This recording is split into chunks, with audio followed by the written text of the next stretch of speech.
2024 का चुनाव हमारे और आपके जीवन का ऐतिहासिक चुनाव होने जा रहा है। ये 2024 का चुनाव तय करेगा कि अगले 50 साल 100 साल में हिंदुस्तान कैसा होगा। काशी का जो मंदिर है उसको कौन मुक्त कराएगा, राहुल गांधी या नरेंद्र मोदी? दिल से नहीं दिमाग से वोट करिए, लेकिन अब की बार 400 पार करिए। नमस्ते।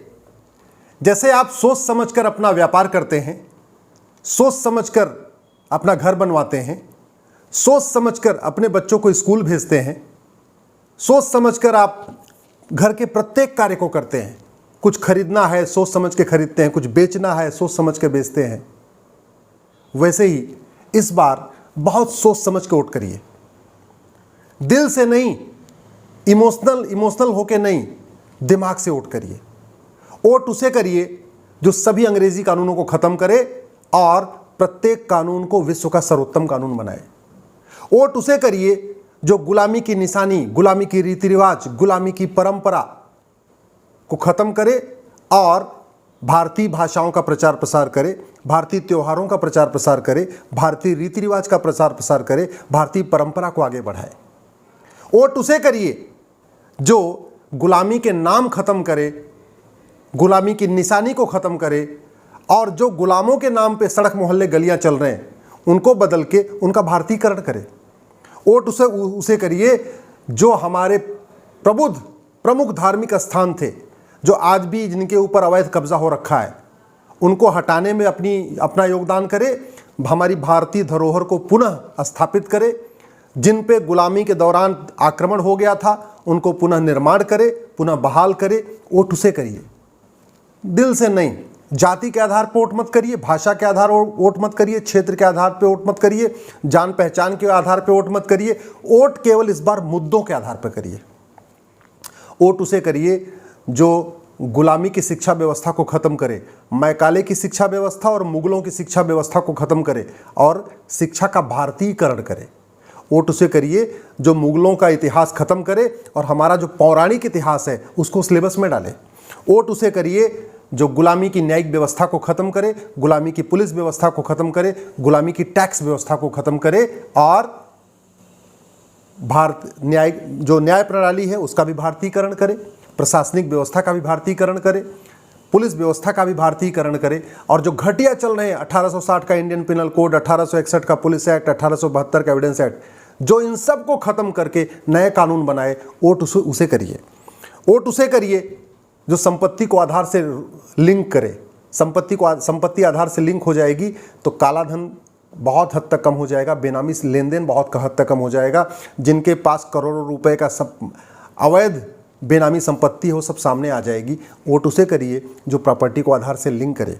वोट उसे करिए जो हमारे मठ मंदिरों को मुक्त करे। अभी 4 लाख मठ मंदिर सरकार के कंट्रोल में है, एक भी मस्जिद, एक भी चर्च सरकार के कंट्रोल में नहीं है। तो वोट करते समय इस बात का ध्यान रखिए कि राहुल गांधी क्या काम कर सकते हैं और नरेंद्र मोदी जी क्या काम कर सकते हैं, क्योंकि अल्टीमेटली जो अगला चुनाव है वो राहुल गांधी बनाम नरेंद्र मोदी होने जा रहा है। आपके सामने 2 विकल्प हैं, एक तरफ राहुल गांधी, दूसरी तरफ नरेंद्र मोदी। तो वोट करते समय इसका विचार जरूर करिए। वोट उसे करिए जो इलेक्शन सिस्टम को बदले। भारत में जो 2 नाम चल रहा है, ये 2 नाम खत्म करके एक नाम करे, भारत। ये इंडिया ये सब नहीं, भारत। वोट उसे करिए जो एक नाम लागू करे। वोट उसे करिए जो एक देश एक चुनाव संहिता लागू करे। वोट उसे करिए जो एक देश एक विधायिका संहिता लागू करे। वोट उसे करिए जो एक देश एक शिक्षा संहिता लागू करिए। वोट उसे करिए जो एक देश एक दंड संहिता लागू करे। वोट उसे करिए जो भारतीय संस्कार का प्रचार प्रसार करे, गुलामी की निशानियों को मिटाए, भारतीय संस्कारों का प्रचार प्रसार करे। वोट उसे करिए जो भ्रष्टाचार के खिलाफ कठोर कानून बनाए। वोट उसे करिए जो अश्लीलता के खिलाफ कठोर कानून बनाए। वोट उसे करिए जो नशा और शराब के खिलाफ कठोर कानून बनाए। वोट उसे करिए जो जनसंख्या नियंत्रण के लिए कठोर कानून बनाए। वोट उसे करिए जो कुरीतियों को ख़त्म करने के लिए कानून बनाए। हलाला, 4 शादी, मुताह, मिस्यार, तहर्रुस, दुनिया भर के कानून चल रहे हैं। वोट उसे करिए जो अंग्रेज़ों के द्वारा बनाए गए पर्सनल लॉ को ख़त्म करके एक देश एक विधान लागू करे। 1872 का क्रिश्चियन मैरिज एक्ट चल रहा है, 1936 का पारसी मैरिज एक्ट चल रहा है, 1937 का शरीयत एक्ट चल रहा है। वोट उसे करिए कि जो सारे पर्सनल लॉ खत्म करे, देश की सभी बहन बेटियों के लिए एक कानून यानी एक देश एक नागरिक संहिता लागू करिए। तय आपको करना है, विकल्प आपको चुनना है। आप सब ने, हमारे आपके पिता ने, चाचा ने, दादा ने 1984 में राजीव गांधी जी को 404 सीट दिया था। तो ऐसा नहीं है कि भारत में कभी किसी को 400 सीट नहीं मिली, 400 सीट मिल चुकी, कांग्रेस को मिली है। उसके बाद राजीव जी ने क्या किया मुझे उसको बताने की ज़रूरत नहीं है। राजीव गांधी जी ने सुप्रीम कोर्ट का फैसला पलट दिया साहबानों केस में, शरीयत एक्ट को और मजबूत कर दिया। इसलिए तय आप करिए कि अब इस बार आप 400 सीट किसे देने वाले हैं। आप त्रिशंकु मत बनाइए, क्षेत्रीय पार्टियों को वोट मत करिए। क्षेत्रीय पार्टियों को लोकसभा में वोट देने का कोई मतलब नहीं है। क्षेत्रीय पार्टियां जितना ज़्यादा मजबूत हो जाएंगी लोकसभा में, उतना ही ज़्यादा वो अपनी ब्लैकमेलिंग करती हैं। जब मिलीजुली सरकार आती है तो उसमें अपना हिस्सा मांगती हैं। क्षेत्रीय पार्टियां जितना ही ज़्यादा मजबूत हो जाएंगी लोकसभा में, वो क्या करेंगी, भ्रष्टाचार करेंगी और सीबीआई का छापा भी नहीं पड़ने देंगी, ईडी का छापा भी नहीं पड़ेंगी। वोट उसे करिए जो भ्रष्टाचार के खिलाफ कठोरता के साथ न खाऊंगा न खाने दूंगा इस सिद्धांत पे काम करे। वोट उसे करिए जो विदेशी संस्कृति के खिलाफ खड़ा हुआ हो। याद रखिए, अभी कुछ दिन पहले डीएमके के नेता ने बोला था सनातन धर्म को ख़त्म कर देंगे। इसके पहले खड़गे जी के बेटे ने बोला था सनातन संस्कृति बेकार है। ऐसे बहुत सारे लोग हैं, मुझे कुछ कहने की ज़रूरत नहीं है। इस देश में ऐसे लोग भी हुए हैं कि 15 मिनट के लिए पुलिस हटा लो, हिंदुस्तान से हिंदुओं को ख़त्म करूँगा। मैं आपसे बार बार कह रहा हूँ, जाति के आधार पे बटे, भाषा के आधार पे बटे, क्षेत्र के आधार पे बटे, नेताओं के चक्कर में पड़े, पार्टियों के चक्कर में पड़े तो समस्या ठीक नहीं होगी। इस बार 2024 का चुनाव हमारे और आपके जीवन का ऐतिहासिक चुनाव होने जा रहा है। ये 2024 का चुनाव तय करेगा कि अगले 50 साल 100 साल में हिंदुस्तान कैसा होगा।